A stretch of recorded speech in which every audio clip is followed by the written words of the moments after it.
Welcome to the Dr. Todd Talks Tune Show, everyone. I am your host, Dr. Todd Samra, and we have a fantastic episode for you today. We are introducing the music of Anoushka Shankar. And on this show, we like to get views. Everybody likes to get views, and we kind of realize on this particular show that we might get fewer views because we're profiling maybe someone that's new to you. And I think that's part of our responsibility on this show. It's great to talk about Eddie Van Halen and Fleetwood Mac and Elton John, and it's great to mention wonderful artists like this, but it's also, I think, part of our responsibility to introduce people to new things. So if you're an old Anoushka Shankar friend, welcome. And if you've never heard of Anoushka Shankar, welcome. And we're going to be talking about, I think, a wonderful young artist. This is, of course, number 2 in our series on the feminine divine. We started with a program on Stevie Nicks a little bit ago, and got a comment from a subscriber mentioning how much they enjoyed the episode and thought we should continue as a series. So we are doing this one today.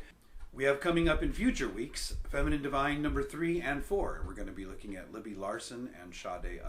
But in this particular episode, we are looking at Anoushka Shankar, who I think is an exceptional musician. She, of course, is the daughter of Ravi Shankar, and of course the half-sister of Norah Jones, who is about 2 years older than Anoushka.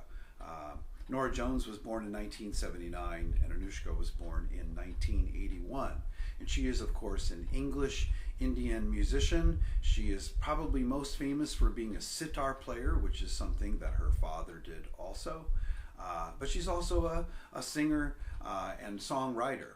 So she's a very important artist, and I think a leader in what we would consider to be the world music genre. Her music taps into both Western music ideas and music from India, and so there's this interesting balance between the two because it's modern.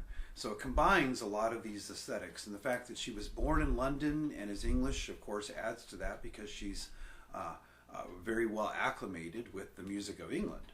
So her music kind of brings together, I think, these disparate elements into some wonderful, wonderful creations. I first got to know her through the music of Sting, which is how we opened a bit of today's episode. And the example that we played was, of course, called The Book of My Life, which comes off his album, Sacred Love. And one of the things I do enjoy about Sting is this introduction to the masses of different artists, like Chris Body, for example, Branford Marsalis. There were some people that weren't aware of Branford's wonderful talents before he worked with Sting. So I love that Sting likes to bring new musicians into the fold. And of course, on this song, he thought it would be very fitting to include the talents of Anoushka Shankar, who plays the sitar and played that wonderful, very musical solo that's in that particular example. So it's like, wow, who's this person? Of course, in my enjoyment of the discovery of new music, I came across some of her things and made some purchases on iTunes. And one of the things I bought was an album called Breathing Underwater that she did in collaboration with Karsh Kale. Karsh Kale is an Indian DJ, a music producer, and musician. And so they paired together and did some absolutely wonderful, wonderful music. And I want to play a bit of an example from a song called Abyss. That is the 10th song on this particular album, and I think it's particularly an outstanding example.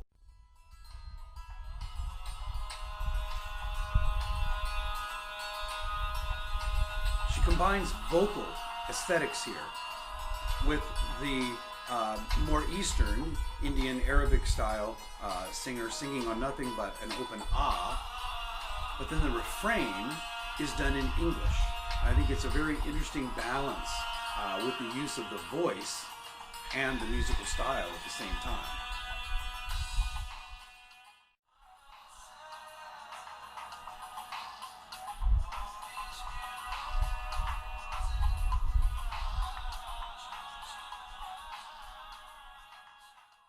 Some really, really beautiful things going on in that musical texture. And of course, she highlights herself playing a little bit of sitar also.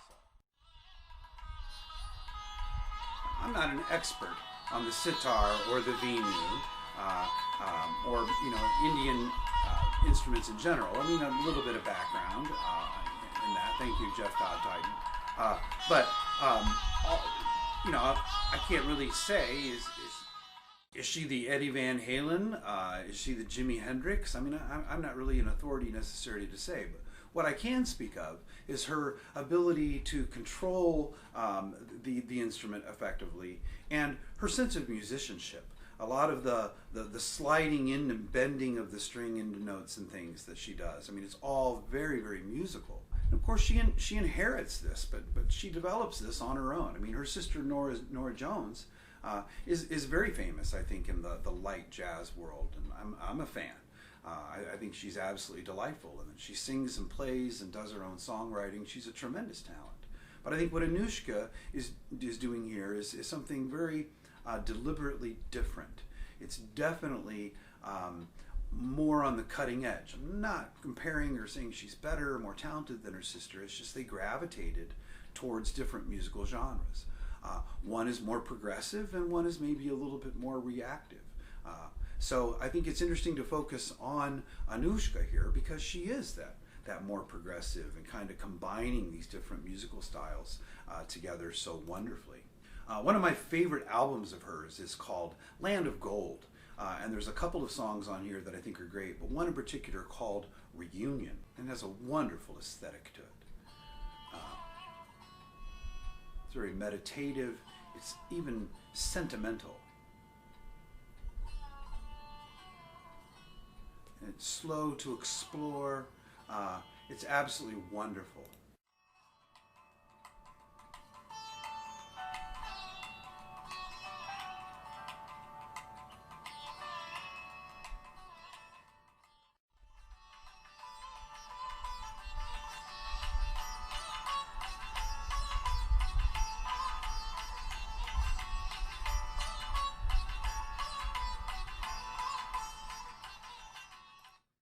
I think that particular example right there is I mean, dun dun dun dun dun dun dun dun. I mean, it's really Western, but she's playing it, of course, on this sitar and mixing in all of these different elements with it that are part of sitar playing. So once again, we find this balance not only in the textures and the use of the voice, but directly in the way that she plays her sitar. It's who she is. She is a combination of these worlds. I mean, by the time she was born in 1981, the Beatles were long broken up. John Lennon had already passed away, so the connection that she shares with the Beatles through her father, working primarily with George Harrison, but all of them, and the influence that he had on them. And so his world awareness became much greater after he worked with the Beatles. But what we get here is this very interesting combination of elements that is, I think, very representative of the definition of pluralism. What is music today? It's pluralistic and combines these elements, I think, very, very effectively. So I think she's an outstanding example. I mean, part of our responsibility here in music education is to bring awareness, but to also to make comparisons to people in the past. And I think once again, and with the feminine divine, I think she shares some very interesting mystical qualities with, like, Stevie Nicks, who we talked about before. I think she brings this aura of sensuality to her playing that her brother, for example, doesn't share in his playing, nor I think so much in her father's playing. I think that she brings this femininity, this delicateness, but yet she's an amazingly strong player. So I think the balance of what she brings to her music is the divine, and it's coming through her, I think, in a very melodious, wonderfully crafted music. I think she's quite an outstanding person and worthy of some recognition. Would I like to see her be more famous? Absolutely. I think she's very deserving of some greater amount of fame. I think it would be great to see her even maybe partner with her sister Norah Jones, and see if they couldn't come up with something pretty amazing. In the upcoming episodes, next episode we're going to be looking at Rachmaninoff's Rhapsody on a theme by Paganini. I'm very excited to talk about this tremendous work, one of the last works that he wrote for orchestra. And that's going to be followed by Exodus from Genesis, which I think is a great title, but what we're going to do is talk about the 2 albums that Genesis did following Peter Gabriel's departure from the band, and look a little bit at what Peter Gabriel did following his departure from the band. So, a very interesting episode that we have there. Thank you for joining us today. Please subscribe to our channel, and please tune in again in the upcoming weeks. Thank you for watching today on Dr. Todd Talks Tunes.